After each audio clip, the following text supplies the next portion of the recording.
జగన్ గారు ఇంతకు ముందులా కాదండి.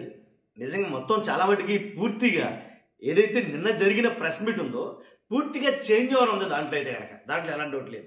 కాబట్టి జగన్ గారు ఒక రకంగా వేరే లెవెల్లో ఒక వార్నింగ్ అయితే కనుక ఖచ్చితంగా పంపించారని చెప్పాలి. వార్నింగ్ మన మామూలు వార్నింగ్ కాదు, మాస్ వార్నింగ్ అయితే ఇచ్చారేమో అని చెప్పాలి. ఏదైతే మెడికల్ కాలేజీలు ఉన్నాయో ఆ మెడికల్ కాలేజీలు ప్రైవేట్ చేసేస్తామని, ప్రైవేట్ చేసేస్తే తర్వాత జరిగేది ఏంటని చాలా ఒక రకమైనటువంటి వార్నింగ్ అయితే కనుక పంపించాడని చెప్పాలి. ఫస్ట్ ఆయన ఏం మాట్లాడే ఏంటో విందాం. వినే ముందు ఫస్ట్ లైక్ చేయండి. లైక్ చేస్తే నాకు మోటివేషన్ ఉంటుంది, ఎక్కువ మందికి ఇన్ఫర్మేషన్ షేర్ అవుతుంది. కొత్తగా మన ఛానల్ చూస్తే పక్కాగా సబ్స్క్రైబ్ చేయండి.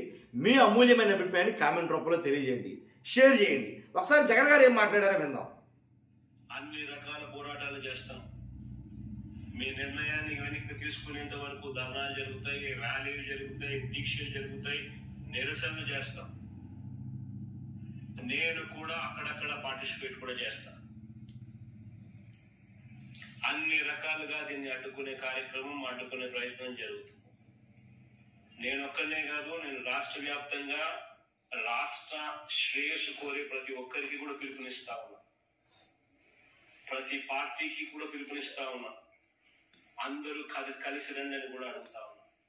ఇది రాష్ట్రానికి సంబంధించిన ఆస్తులు. ఈ ఆస్తుల వల్ల ప్రజలకు మంచి జరుగుతుంది.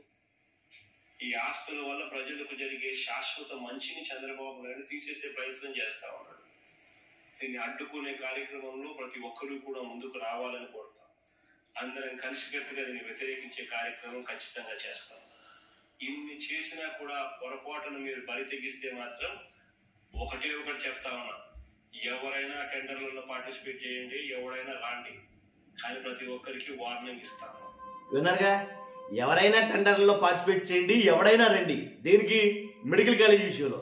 అంటే మన మామూలు కాదు, వార్నింగ్ అని ఎందుకనంటే ఆయన నోటండి మాట్లాడతాం, అయితే వార్నింగ్ ఇస్తున్నానని చెప్పేసి ఒకటి చెప్తా ఉన్నా, ఎవరైనా టెండర్లలో పార్టిసిపేట్ చేయండి, ఎవరైనా రాండి, కానీ ప్రతి ఒక్కరికి వార్నింగ్ ఇస్తాము. రేపు పొద్దున మేము వచ్చిన తర్వాత రద్దు చేస్తాం, మళ్ళీ వెనక్కి తీసుకుంటాం. ఇది మాత్రం ఖచ్చితంగా అందరు గుర్తుపెట్టుకోమని చెప్తాం. చంద్రబాబు చేసిన మోసాలతో, చంద్రబాబు చెప్పిన అబద్ధాలతో, చంద్రబాబు పొడిచిన వెన్నుపోట్లతో ప్రజల జీవితాలు తగలబడుతుంటే రోమన్ చక్రవర్తి నీరో ఫిడేల్ వాయించినట్టుగా ఈరోజు ప్రజల జీవితాలు తగలబడతా ఉంటే చంద్రబాబు నాయుడు సూపర్ 6, సూపర్ 7 పేరిట బలవంతపు సంబరాలు చేయిస్తా ఉన్నాడు. ఇది రాష్ట్రంలో పరిస్థితి.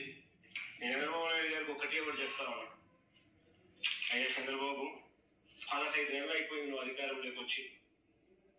ఈ 15 నెలల్లో నువ్వు చేసిన అప్పు దాదాపుగా 2 లక్షల కోట్లు. ఎవరి జోబిలోకి డబ్బులు పోతా ఉన్నాయని అడుగుతాం.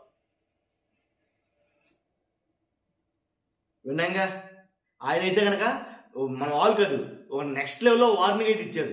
ఎవరైనా మెడికల్ కాలేజీ టెండర్కి ఎవరైనా రావచ్చు, టెండర్లు రావచ్చు, వచ్చిన వాళ్ళకి మాత్రం ఒకటే వార్నింగ్ ఏంటంటే కనుక, మేము అధికారంలో వచ్చిన తర్వాత మరలా ఏవైతే మెడికల్ కాలేజీలు మీరు తీసుకున్నారో వాటినన్నింటినీ కూడా మేము వెనక్కి తీసుకుంటాం అనేది మాట్లాడతారు. కాబట్టి ప్రభుత్వ ఆస్తులు, ఎందుకంటే మెడికల్ కాలేజీ విషయంలో అసలు ఏమాత్రం తగ్గట్లేదని. ఎందుకంటే 3 సంవత్సరాల పరిపాలన కాలం, అంటే 3 సార్లు ముఖ్యమంత్రి చేసిన చంద్రబాబు నాయుడు గారు ఒక్క మెడికల్ కాలేజీ కూడా కట్టలేకపోయాడు.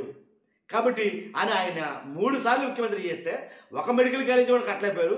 మనం పరిపాలన చేసిన 5 సంవత్సరాల్లో 5 కాలేజీలు పూర్తిగా ఫుల్ ఫ్లెడ్జ్డ్గా కంప్లీట్ చేసి క్లాసులు రన్ అవుతున్నాయి. 5 మెడికల్ కాలేజీలు క్లాసులు రన్ అవుతున్నాయి.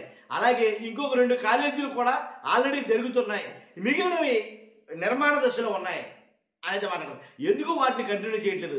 జగన్ గారికి మంచి పేరు వస్తుందనా అనేది ఆయన మాట్లాడడం జరిగింది. చూసాం కదా, ఇంతకు ముందులా లేదు, వేరే లెవెల్లో అయితే ఉంది. చూస్తున్నా మీరు అందరూ మీ అభిప్రాయాన్ని కామెంట్ రూపంలో తెలియజేయండి. ఫస్ట్ అయితే లైక్ చేయండి. Thank you very much.